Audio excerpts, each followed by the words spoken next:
Chen was living a life of luxury as a transfer student in Japan. He was a gifted genius, had a hot girlfriend, and was loved by many. But one day, during the ongoing Japanese invasion of China, he becomes subject to a nationalist group's ostracizing that wants him to return to China at once. Chen's classmates and teachers don't take this neo-Nazi stance lightly, and even his girlfriend tells these thugs to get lost. However, they all eventually become subject to bullying. Eventually, Chen comes face to face with the leader of this racist pack, who tells him to leave as soon as he counts to 3. However, all that Chen greets him with is a punch to his sorry face when he finishes counting.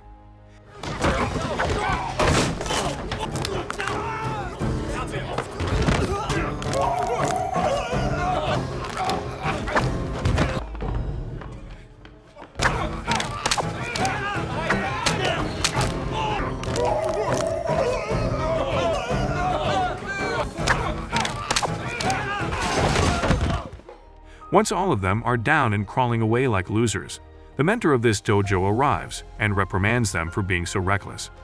Later, while he fixes their broken bones, he learns that it was Chen alone who defeated all of them and is greatly impressed. He introduces himself as Funakoshi, his girlfriend's uncle, and asks him about his master.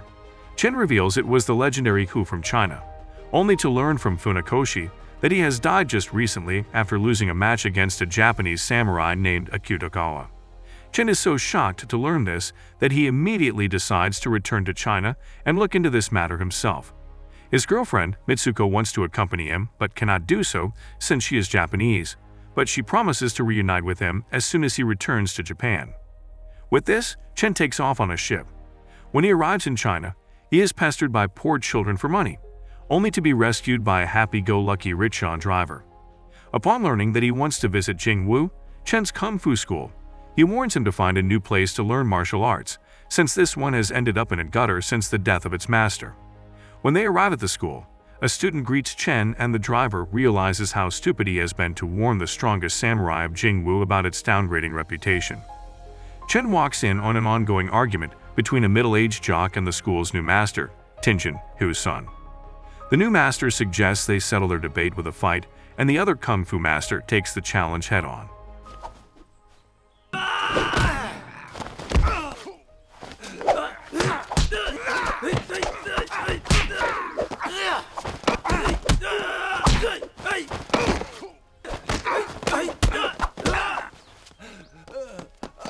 A good fight.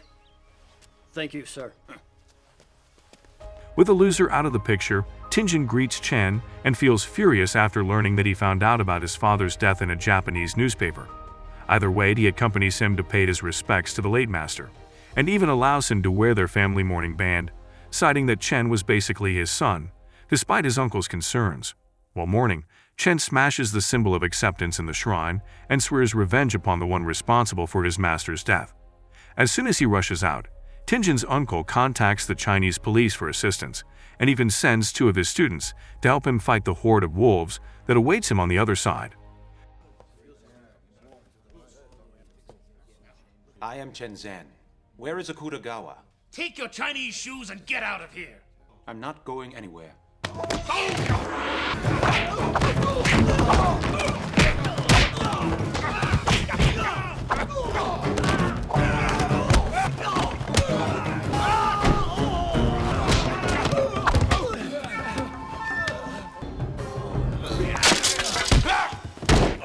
Where is your master now?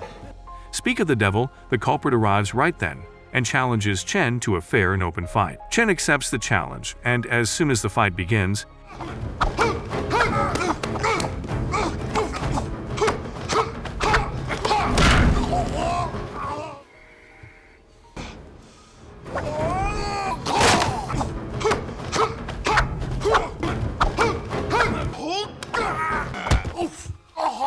He'd have beaten you if he had been healthy.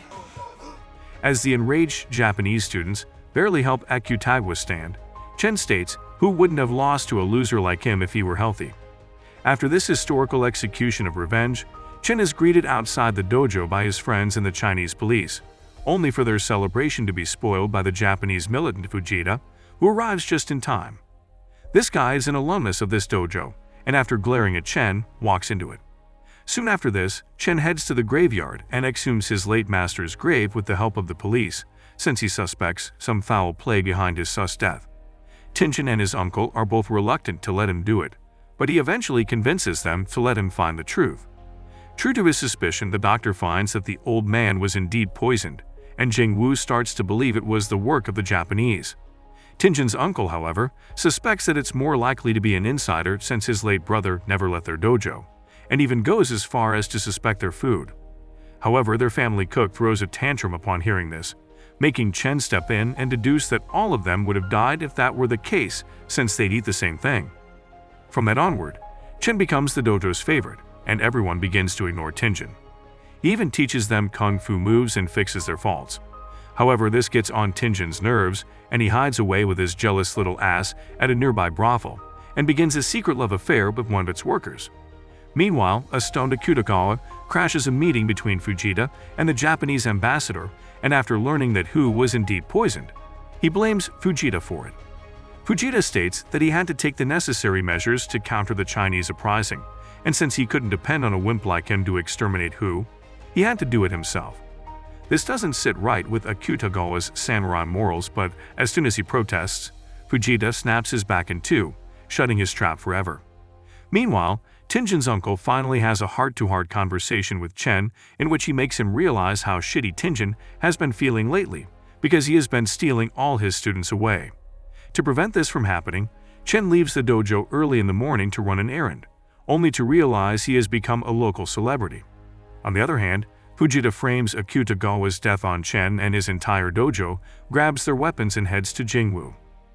There they politely ask Tinjin to quietly hand Shen over to them, and even blame him for their master's death, but Tinjin refuses, which triggers an all-out gang war.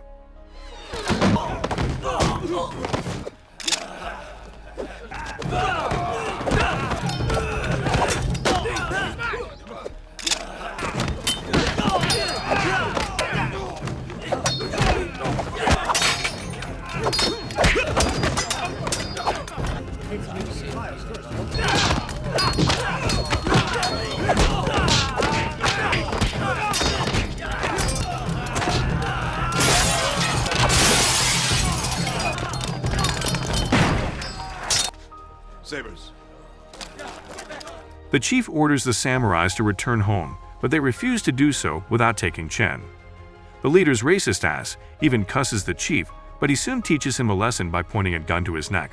Right then, Chen also returns and the Chinese police arrest him and bring him to trial. On the day of the hearing, Fujita's gang bribes some local Japanese people to become fake witnesses, but their third-grade acting fails to impress the judge. Chen argues that he was at his school with his friends when Akutagawa was attacked, but they refuse to believe anything the Chinese had to say. However, just before Chen loses the case, his knight in shining armor arrives in the shape of Mitsuko, who testifies that she and Chen were together the whole night, making love at a nearby hotel. Since she is Japanese, her testimony is instantly accepted, and Chen is set free. However, the revelation that he is screwing the enemy's woman triggers his single Chinese mates, and they all turn their backs on him. When he returns to Jingwu with Mitsuko, the uncle lectures him about how they only sent him abroad to study, not mess around with Japanese girls. Even Tinjin hops on the racist bandwagon and tells him to choose either Jingwu or his girlfriend. Chen argues that he cannot leave her, especially since she has given up on her country and studies to find him, and has even lied for his sake, only for the other jealous chicks to call her a pathological liar. As a debate roars in the dojo between those who support Chen versus those who call him a traitor, Tinjin suggests they settle it with a fight, and whoever wins gets to become Jingwu's master.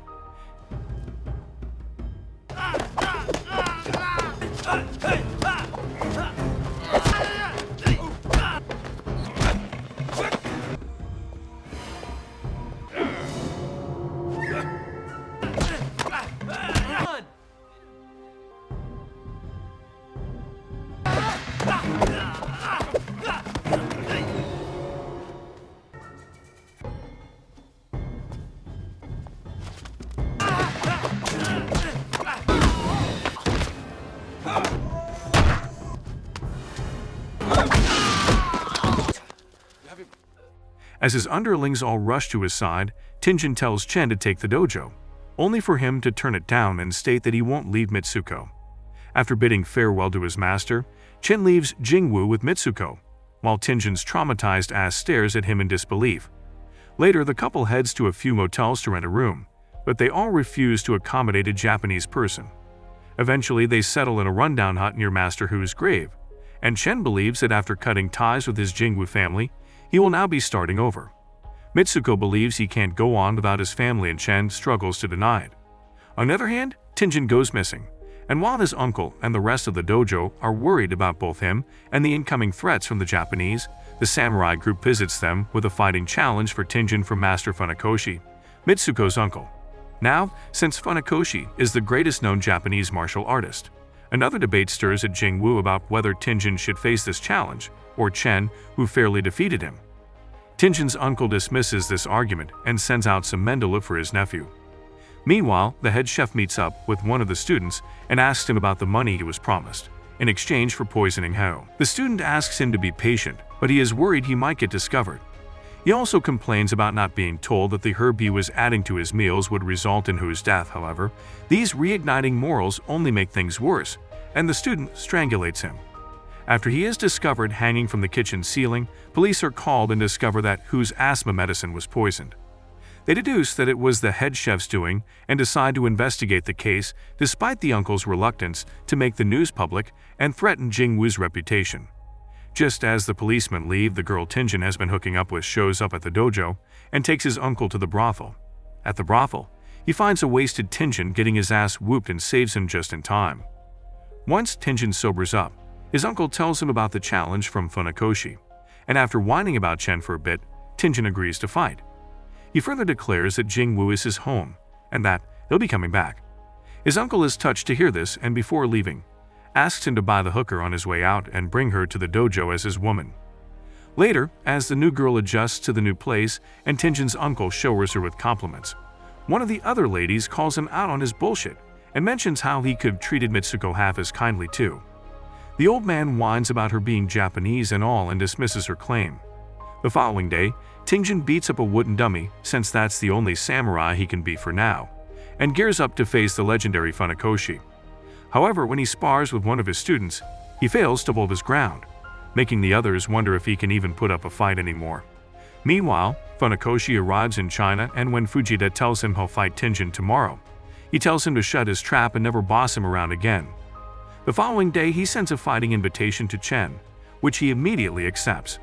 Later, when he visits him in his luxury hut, Funakoshi greets his niece and is glad to learn she isn't married to Chen, yet since he wouldn't want to make her a widow so quickly.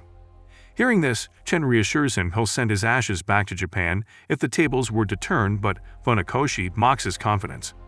Soon, as they stand face to face to begin their battle, Funakoshi annoys Chen by stalling the fight every time he gets ready to land a punch. After he has shaken up his impatient ass to his heart's content,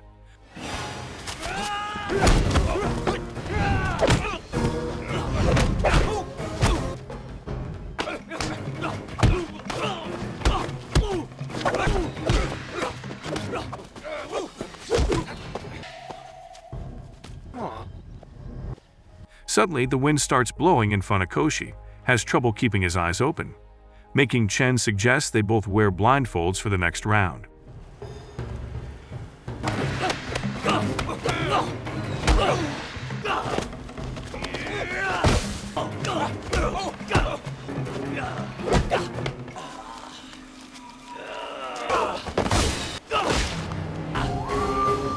The battle's done.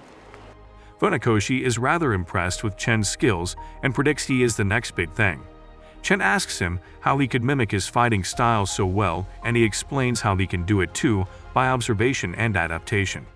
Before he leaves, Funakoshi advises him to become more fluid and adaptable, and that he'll become unbeatable if he manages to do so. He also warns him about Fujita, better known as the Supreme Killer, who is even stronger than him because he doesn't follow the moral rules of Kyoto and uses underhanded means to win his fights. Later that night, while playing board games with the Japanese ambassador, Funakoshi warns him that Fujita plans to wage a war in China, which is why he is crippling its manpower one by one, the cornerstone of which was Hu's death. Although the ambassador doesn't believe him, He fails to argue against this accusation after witnessing Akutagawa's death. The next morning, Tenjin shamelessly shows his loser face at Chen's little dwelling and is greeted by Mitsuko, who treats him with respect despite being treated like shit at his hands before. When Chen returns, she realizes that his home is with Jing Wu and Kung Fu and decides to leave. Meanwhile, Tenjin acts all friendly, hoping to rekindle their dying friendship, and asks Chen if he misses Jing Wu. He states that although he does, he has to focus on his new life with Mitsuko instead. Hearing this, Tenjin mentions how his chick from the brothel has moved in with them and offers to let Chen bring Mitsuko with him and move back to the dojo. Chen worries that the rest of their racist mates will never accept her for being Japanese, even if they would welcome some Chinese criminal with open arms. Tenjin leaves the decision to him and tells him about the cool new move he has learned. He shows Chen all of the stances and he copies them right after, only to realize it's the famous top-secret move that only the main family of the Hu clan is allowed to learn. Tenjin agrees but says that, as the new master, he has bent that rule and requests Chen to pass this move on to everyone at Jingwu, if something ever happens to him. With this, he leaves and Chen returns to his hut, only to find a farewell note from Mitsuko, in which she states she is returning to Japan and will wait for him to join her there. The next morning, since Funakoshi has backed off, Fujita himself prepares for his upcoming battle with Tenjin and starts by making sure he can take the beating that's inevitably coming to him. He also slaps some nails into a plank to make sure a hammer is never needed and later tests his moves on concrete slabs. On the other hand, as Tenjin leaves the dojo with everyone's well wishes, he is joined by Chen and the two finally reconcile. When they reach Akutagawa's dojo, Fujita greets them there and says he has a surprise for them. He calls for the guy from Jingwu who took bribes for poisoning Hu and reveals his identity to them. Just as Tenjin and Chen make sense of this, Fujita shoots a bullet into his skull and makes sure the trail never catches up to him. After ordering his men to take the corpse away, he turns to Tenjin and shows him a sign saying Jingwu is out of business and offers to let him break it or throw it away only if he manages to defeat him in a fight. This pisses Tenjin off and after yelling like a Super Saiyan,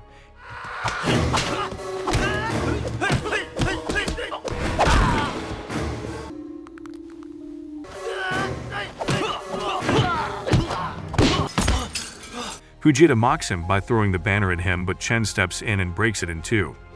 This triggers Fujita, and he comes at him with a kick, only for him to kick him first and send him flying.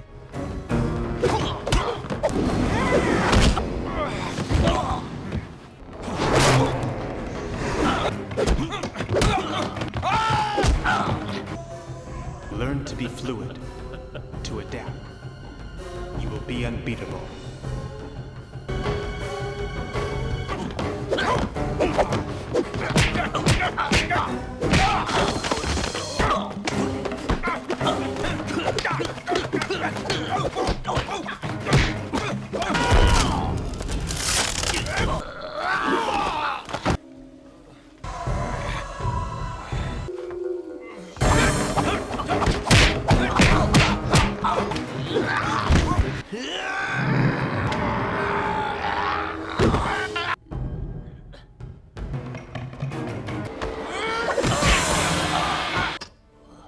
When Fujita becomes unable to continue the fight, Chen decides to take his leave and helps Tenjin up.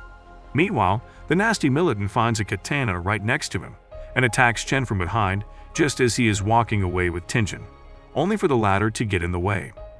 This dirty move infuriates Chen and he pulls out his belt to counter the blade and slices Fujita's throat open, causing his death. However, just as Chen is about to leave with Tenjin, Fujita's soldiers march in and point all their guns at him, threatening to shoot them both if they try to leave. Luckily, the pacifist ambassador gets there just in time and tells the soldiers to step back. As soon as they leave, he explains to Chen how somebody will have to take the blame for Fujita's death, since he is a Japanese military commander and his death can trigger an all-out war between the two clashing nations. Chen agrees to become the scapegoat, and as the ambassador's respect for him increases infinitely, he places the blame for Fujita's death on Chen and uses the body of the Jingwu traitor to fake Chen's death by law. When the tension dies down, Chen travels back to Japan with plans to reunite with Mitsuko. Comment legend below if you enjoyed the movie. Make sure to like and subscribe. See you guys in the next video.